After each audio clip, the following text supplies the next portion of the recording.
ഓം നമ ശ്രീ ഗണേശ ശാരദാ ഗുരുഭ്യോ നമ. ഓം നമ ശിവായ ശിവായ നമ. ഓം കലാഭ്യാം ചൂടാലംകൃത ശശികലാഭ്യാം നിജതപഫലാഭ്യാം ഭക്തേഷു പ്രകടിതഫലാഭ്യാം ഭവതു മേ ശിവാഭ്യാം അസ്തോകത്രിഭുവന ശിവാഭ്യാം ഹൃദി പുനർഭവാഭ്യാം ആനന്ദസ്ഫുരദനുഭവാഭ്യാം നതിരിയം. എല്ലാവർക്കും വിനീതമായ പ്രണാമം. ശിവാനന്ദലഹരിയിലെ ഒന്നാമത്തെ സ്തോത്രമാണ് നമ്മൾ ചർച്ച ചെയ്യുന്നത്.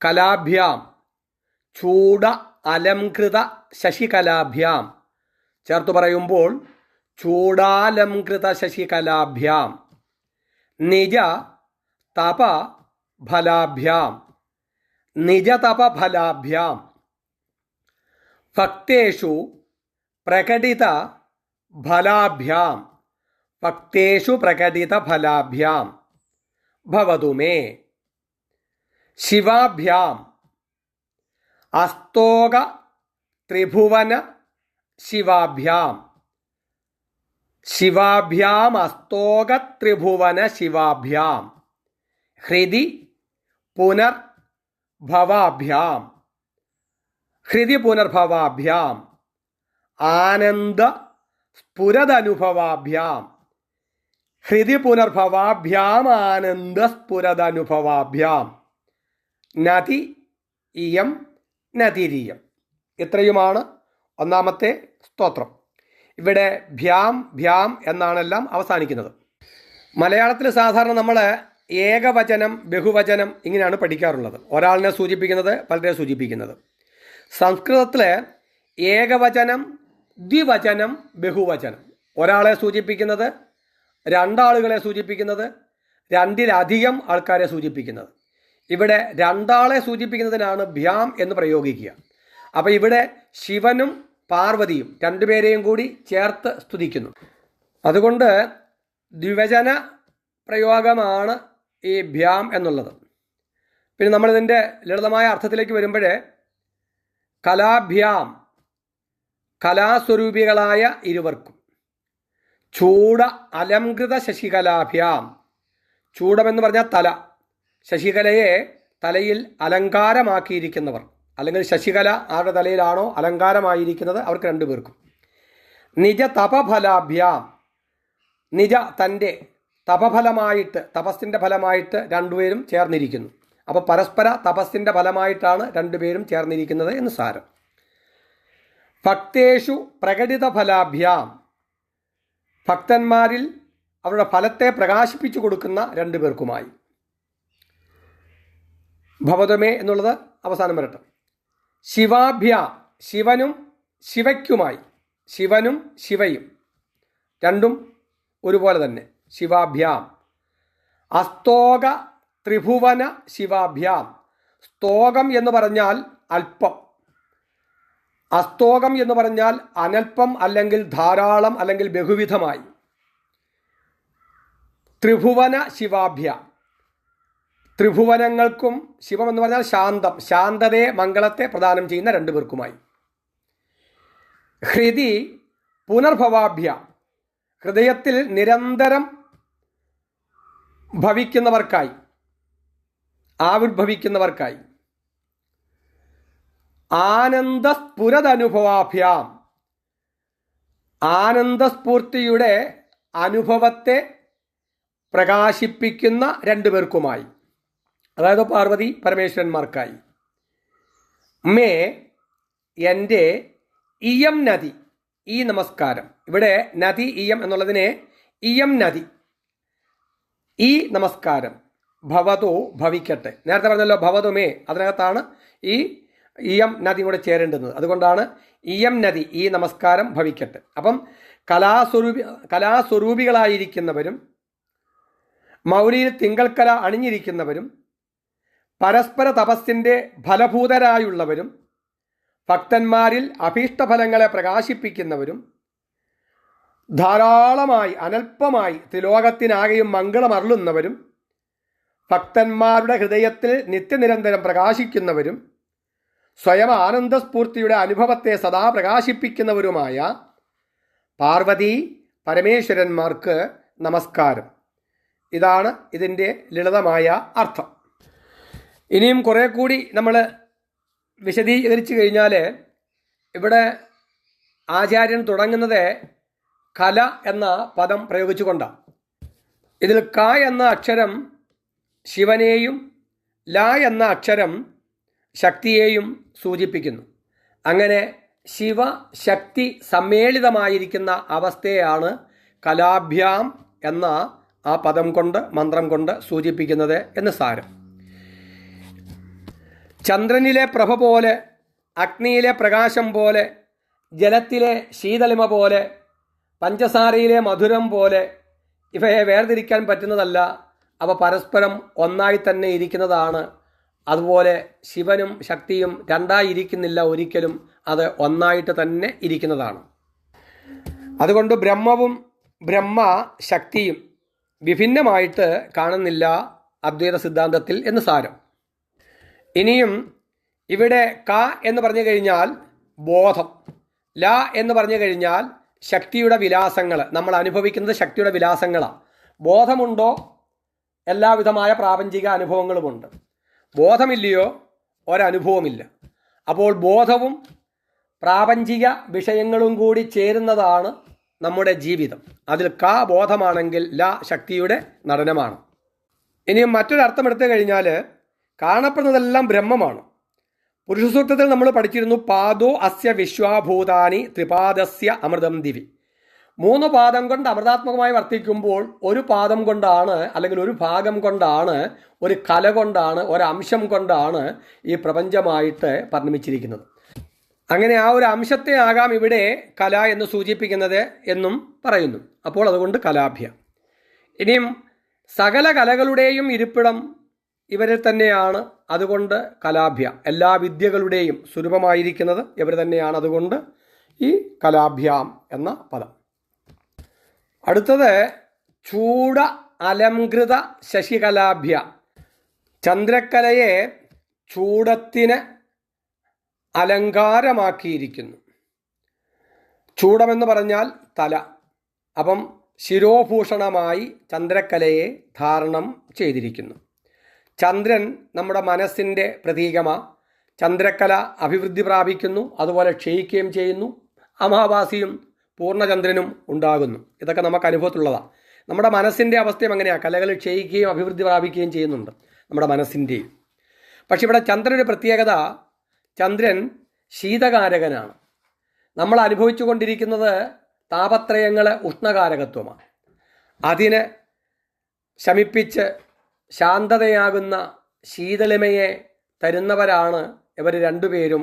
ആരാണോ ഇവരെ ഭജിക്കുന്നത്. അപ്പോൾ ഇന്നലെ നമ്മൾ പഠിച്ചിരുന്നു, ആ ജടയിൽ അടങ്ങിയിരിക്കുന്നത് ആനന്ദത്തിൻ്റെ പ്രതീകമായ ഗംഗാദേവിയാണ്. ആനന്ദം അശാന്തസ്യ കുത സുഖം എന്ന് ചോദിക്കും ഭഗവത്ഗീതയിൽ. മനഃശാന്തി ഇല്ലെങ്കിൽ പിന്നെ എന്തോന്ന് സുഖമാണ്. അപ്പോൾ അതുകൊണ്ട് ആനന്ദത്തിൻ്റെയും സുഖത്തിൻ്റെയും എല്ലാം നിദാനം ശാന്തി തന്നെയാണ്, കുളിർമയാണ്, ശീതളിമയാണ്. അപ്പോൾ അന്ധകരണത്തിന് ആ ശീതളിമയെ പ്രദാനം ചെയ്യുന്നതായ ആ ശശികലയെ തലയിൽ അലങ്കാരമായി ചൂടിയിരിക്കുന്നവർ എന്ന് സാരം. നിജ തപഫലാഭ്യാം. ഇത് വളരെയധികം ശ്രദ്ധയോട് പഠിക്കേണ്ടുന്ന ഒരു കാര്യമാണ്. അതായത് ശിവൻ പാർവതിയെ കിട്ടാൻ വേണ്ടിയിട്ട് തപസ് ചെയ്തു, പാർവതി ശിവനെ കിട്ടാൻ വേണ്ടിയിട്ട് തപസ് ചെയ്തു. ഇങ്ങനെ പരസ്പരം രണ്ടുപേരുടെയും തപസ്സിൻ്റെ ഫലമാണ് അവരുടെ ആ ചേർച്ച. നമ്മളെപ്പോഴും ദാമ്പത്യം സുദൃഢമാകാൻ വേണ്ടിയിട്ട് ആരെയാണ് ഭജിക്കുന്നത്? ഈ ശിവനെയും ശക്തിയെയാണ്. ഉത്തമ കുടുംബം ആയിട്ട് കാണുന്നത് ശിവശക്തിയെയാണ് കാണുന്നത്. പക്ഷെ ഇവിടെ നിജ തപഫലാഭ്യാം ഇത് നമുക്ക് തരുന്നൊരു വലിയ സൂചനയുണ്ട്. ശിവൻ പാർവതിയെ ഭാര്യയായിട്ട് കിട്ടാൻ തപസ് ചെയ്തു. പാർവതീദേവി പരമശിവനെയും ഭർത്താവായിട്ട് കിട്ടാൻ തപസ് ചെയ്തു.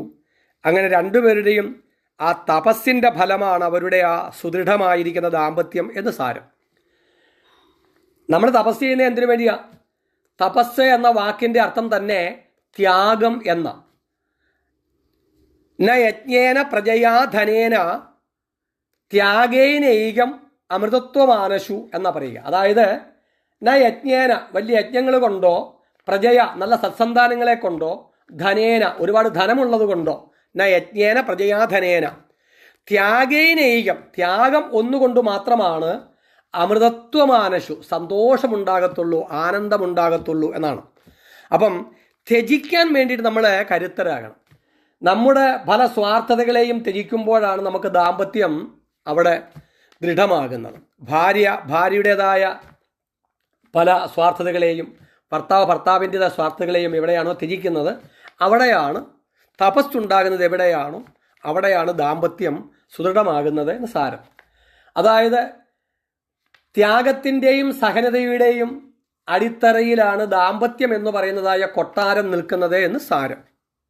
അതുകൊണ്ട് ഈ മന്ത്രം സുദൃഢമായിരിക്കുന്ന ദാമ്പത്യത്തിനു വേണ്ടിയിട്ട് ഈ മന്ത്രം ഉപാസിക്കുന്നത് നല്ലതാണ് എന്ന് ആചാര്യന്മാർ പറഞ്ഞ് കേൾക്കാറുണ്ട്. അടുത്തത് ഭക്തേഷു പ്രകടിത ഫലാഭ്യാം, ഭക്തന്മാരിൽ അവരുടെ ഭക്തിയുടെ ഫലമായിട്ട് പ്രകടിതരാകുന്നവർ എന്ന് സാരം. അപ്പോൾ ഭക്തിയാൽ അനുഭവവേദ്യമാകുന്നവർ എന്ന് സാരം. അപ്പോൾ എന്താണ് ഭക്തി? ശങ്കരാചാര്യ ഭഗവത്പാദരുടെ അഭിപ്രായത്തിൽ ആത്മാനുസന്ധാനം ഭക്തി. ആത്മാവിനെ ധ്യാനിക്കുക, നമ്മുടെ എല്ലാ കർമ്മങ്ങൾക്കും സാക്ഷിയായി നിൽക്കുന്നതായ, ഈ ജീവൻ്റെ എല്ലാ സുഖാനുഭവങ്ങൾക്കും ദുഃഖാനുഭവങ്ങൾക്കും എല്ലാം സാക്ഷിയായി നിൽക്കുന്നതായ ആ ആത്മാവിനെ, നമ്മൾ നേരത്തെ പറഞ്ഞതായ ആ ശിവമായിരിക്കുന്ന അവസ്ഥയിലുള്ളതായ ആ ആത്മാവിനെ ധ്യാനിക്കുക, അനുസന്ധാനം ചെയ്യുക. അതാണ് ഭക്തി, ആത്മാനുസന്ധാനം ഭക്തി. നമ്മളിപ്പോഴിവിടെ ഈ വിഗ്രഹങ്ങളിലൊക്കെ ചെയ്യുന്നതും അമ്പലങ്ങൾ തോറും ഓടി നടക്കുന്നതൊക്കെ ഭക്തിയുടെ പ്രാരംഭമാണ്, പ്രാകൃത ഭക്തി എന്ന് പറയും. അതൊക്കെ ഭക്തിക്ക് വേണ്ടിയുള്ള തുടക്കം മാത്രമാണ്. അവിടെയും മനസ്സ് ധ്യാനിക്കപ്പെടുന്നുണ്ട്, അനുസന്ധാനം ചെയ്യപ്പെടുന്നുണ്ട്. അതൊക്കെ അതുകൊണ്ട് അതിനൊന്നും തരം താഴ്ത്തി കാണുകയല്ല, മറിച്ച് ആ നമ്മൾ ബാഹ്യലോകത്തിൽ വിഗ്രഹത്തിൽ കാണുന്ന ഭഗവാൻ നമ്മുടെ ആത്മാവാണ്, ആനന്ദസ്വരൂപമായി നമ്മുടെ ഉള്ളിൽ ഇരിക്കുന്നതാണ് എന്ന ആ ഭാവത്തിൽ ആത്മസ്വരൂപമായി അനുസന്ധാനം ചെയ്യുമ്പോൾ അത് നമുക്ക് ആനന്ദമായിട്ട് അനുഭൂതമാകണം, ശാന്തിയായിട്ടുള്ളിൽ അനുഭൂതമാകണം. അങ്ങനെ ആരാണോ ആത്മാനുസന്ധാനം ചെയ്യുന്നത് അവരിൽ ഫലമായിട്ട് പ്രകടിതമാകുന്നു. ശിവാഭ്യാം, രണ്ടുപേരും ശിവ മംഗളസ്വരൂപമാണ്. ശിവകാമേശ്വരാംഗസ്ഥ ശിവ സ്വാധീനവല്ലഭ എന്ന് നമ്മൾ ലളിതാസഹസ്രനാമത്തിൽ പഠിക്കും. അപ്പോൾ ശിവനും ശിവയും രണ്ടും വ്യത്യസ്തമല്ല, ചന്ദ്രനും പ്രഭയും പോലെ. ആ പ്രഭയില്ലെങ്കിൽ നമുക്ക് ആ ശീതളമ അനുഭവപ്പെടത്തില്ല. ചന്ദ്രൻ എന്ന് പറയുന്നത് ആ പ്രഭയുടെ എല്ലാം കൂടി ആകെ തുകയാണ്. നമ്മൾ അനുഭവിക്കുന്ന പ്രഭയുടെ എല്ലാം കൂടി ആകെ തുകയാണ് ചന്ദ്രനെ നമ്മൾ വിളിക്കുന്നത്. പക്ഷെ നമ്മളതിനെ ആ അനുഭവിക്കുന്നതിന് ചന്ദ്രപ്രഭ എന്നുമാണ് വിളിക്കുന്നത്. അപ്പം അതുപോലെ രണ്ടും മംഗളസ്വരൂപമാണ്, ശിവനും ശിവയും മംഗളസ്വരൂപമായിരിക്കുന്നവർ. അസ്തോക ത്രിഭുവന ശിവാഭ്യാം, അസ്തോകം വിപുലമായി, ഭൂമാവ് അതായത് ഈ ന അല്പേ സുഖം, ഭൂമാവ സുഖം എന്ന് പറയും. അതായത് അല്പത്തിൽ സുഖമില്ല. നമ്മൾ ഈ അനുഭവിച്ചുകൊണ്ടിരിക്കുന്ന വിഷയങ്ങളെല്ലാം അല്പമാണ്, അതിനകത്തൊന്നും സുഖമില്ല. ഉപനിഷത്ത് പറയും ഭൂമാവ സുഖം, അതായത് അനൽപമായിരിക്കുന്നത്, കാലദേശങ്ങൾക്കെല്ലാം അതീതമായിരിക്കുന്നത് എന്താണോ അതാണ് ശിവം, അതിനകത്താണ് സുഖമുണ്ടാകുന്നത് എന്ന് പറയും. അതുകൊണ്ട് ത്രിഭുവനങ്ങൾക്കും, ഇവിടെ ത്രിഭുവനം ഉദ്ദേശിക്കുന്നത് ജാഗ്രത, സ്വപ്ന, സുഷുപ്തി ഈ മൂന്ന് അവസ്ഥകൾക്കും സാക്ഷിയായി അസ്തോകമായി അനൽപമല്ലാതെ കണ്ടു ഭൂമാവായി നിന്ന് ശിവത്തെ പ്രദാനം ചെയ്യുന്ന, മംഗളത്തെ പ്രദാനം ചെയ്യുന്ന രണ്ടു പേർക്കും എന്നാണ്. ഹൃതി പുനർഭവാഭ്യാം, എപ്പോഴാണോ നമ്മളുടെ മനസ്സ് ഈ ബാഹ്യലോകത്തിലെ വിഷയങ്ങളുമായി രമിക്കുന്നത് അപ്പോൾ ഈ മനസ്സ് നമ്മളെ തെറ്റിദ്ധരിപ്പിക്കുന്നതായ മായാശക്തിയാണ്. എപ്പോഴാണോ ഇതേ മനസ്സ് തന്നെ നമ്മളുടെ ആത്മസ്വരൂപത്തെ ധ്യാനിക്കുന്നത് അപ്പോൾ ആ മനസ്സ് തന്നെ ചിച്ചക്തിയായിട്ട് മാറുന്നു. ചിത്ത് എന്ന് പറയുന്നത് ബോധമാണ്, ബോധം ആനന്ദമാണ്. അപ്പോൾ അത് ആനന്ദത്തെ തരുന്നതായിട്ട് മാറുന്നു. അപ്പോൾ നമ്മൾ നമ്മുടെ മനസ്സിനെ വിഷയങ്ങളിൽ നിന്നും നമ്മളുടെ ആത്മാവിലേക്ക് അനുസന്ധാനം ചെയ്യുന്നതാക്കി മാറ്റുമ്പോൾ അത് ചിച്ചക്തിയായിട്ട് തുടരെ നിരന്തരം ഇങ്ങനെ ആനന്ദത്തെ തരുന്നതായിട്ട് മാറും. അത് ഹൃദി പുനർഭവാഭ്യാം, എപ്പോഴും ഹൃദയത്തിൽ ഇങ്ങനെ അത് പ്രകടിതമായിക്കൊണ്ടേയിരിക്കും, ഭവിച്ചുകൊണ്ടേയിരിക്കും. എങ്ങനെ? ആനന്ദസ്ഫുരതനുഭവാഭ്യാം, ആനന്ദ സ്ഫൂർത്തിയായിക്കൊണ്ട് ഇങ്ങനെ അനുഭവത്തിൽ വന്നുകൊണ്ടേയിരിക്കും. ഈ നമ്മളെപ്പോഴും ശ്രദ്ധിച്ചിട്ടുണ്ടോ, നമ്മുടെ മനസ്സ് എപ്പോഴും ഈ ബാഹ്യലോകത്തിലെ വിഷയങ്ങളോട് ഒരു മടുപ്പാണ്. കുഞ്ഞുനാൾ മുതലേ നമ്മുടെ മനസ്സിന് മടുപ്പ് അതിൻ്റെ ഒരു സ്വഭാവമാണ്. കൊച്ചുനാൾ നോക്കിയ പിള്ളേർക്ക് നമ്മൾ കുറേ കളിപ്പാട്ടം കൊടുത്തി 4 ദിവസം കൊണ്ട് മടുക്കും, ആഹാരം കൊടുത്തി മടുക്കും. നമുക്ക് വലിയവർക്ക് എങ്ങനെയാ? നമുക്ക് വലിയവർക്കും അങ്ങനെ ഒരേ വിഷയത്തിൽ നമ്മുടെ മനസ്സ് മടുത്തു പോകുന്നുണ്ട്. അതുകൊണ്ടല്ലേ ഈ ജ്ഞാനപ്പാനയിലും പറയുന്നത്, അഗ്നിസാക്ഷിയായോ പെണ്ണിനെ സ്വപ്നത്തിൽ പോലും നനയ്ക്കുന്നില്ല ചിലർ, എന്നിട്ടോ ചഞ്ചലാക്ഷിമാർ വീടുകളിൽ പൊക്കു കൊഞ്ചിരാമനായി ആടുന്നത് ചിലർ. ഇതൊക്കെ ഈ മടുപ്പിൻ്റെ ഒരു പ്രകടനങ്ങളാണ്. മനസ്സിൻ്റെ ദേവനാണ് കാമദേവൻ. അതുകൊണ്ട് ഈ കാമദേവന് ഒരു കൊടിയടയാളമുണ്ട്. എന്താണ്? മത്സ്യം. മത്സ്യം എന്ന വാക്കിൻ്റെ അർത്ഥം എപ്പോഴും പുതുവെള്ളത്തിൽ മതിക്കാൻ കൊതിക്കുന്നത് എന്ന ആ വാക്കിൻ്റെ അർത്ഥം. ഇതുപോലെ മനുഷ്യ മനസ്സും എപ്പോഴും ഈ പുതുമയിൽ രമിക്കാൻ വേണ്ടി ആഗ്രഹിക്കുന്നു. ചോദ്യം ഇതാണ്, എന്തുകൊണ്ട്? ഉത്തരം ഇതാണ്, മനസ്സെപ്പോഴും ആനന്ദത്തിൻ്റെ ഉയർന്ന തലങ്ങളാണ് ആഗ്രഹിക്കുന്നത്.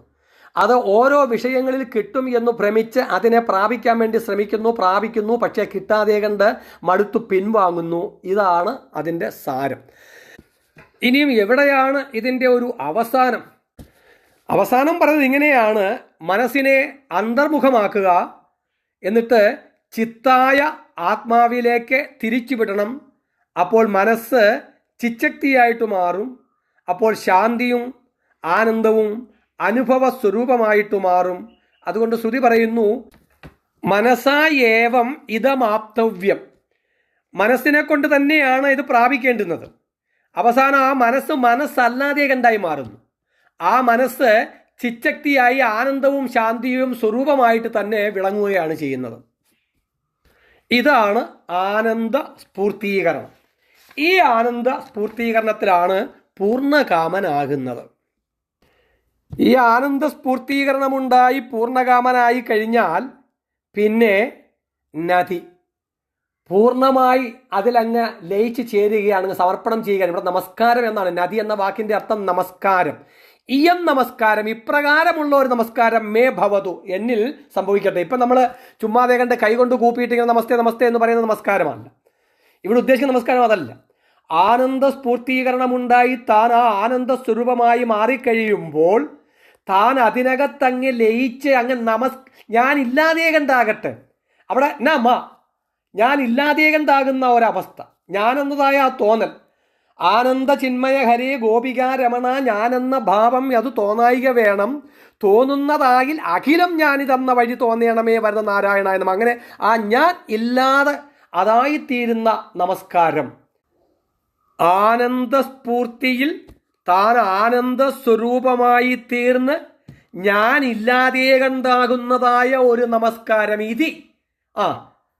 നദി ഇയം, ഇപ്രകാരമുള്ളതായ നമസ്കാരം മേ ഭവതു, എന്നിൽ ഭവിക്കട്ടെ. ഇതാണ് ഇതിൻ്റെ വിശദമായ അർത്ഥം. ഒന്നുകൂടെ ചൊല്ലാം. കലാഭ്യാം ചൂടാലം കൃത ശശികലാഭ്യാം നിജതപഫലാഭ്യാം ഭക്തേഷു പ്രകടിത ബലാഭ്യാം ഭവതു മേ ശിവാഭ്യാം അസ്തോകത്രിഭുവന ശിവാഭ്യാം ഹൃദി പുനർഭവാഭ്യാം ആനന്ദസ്ഫുരതനുഭവാഭ്യാം നദിരിയം. ഓം നമഃ ശിവായ. ശിവായ നമോ. ഹരി ഓം.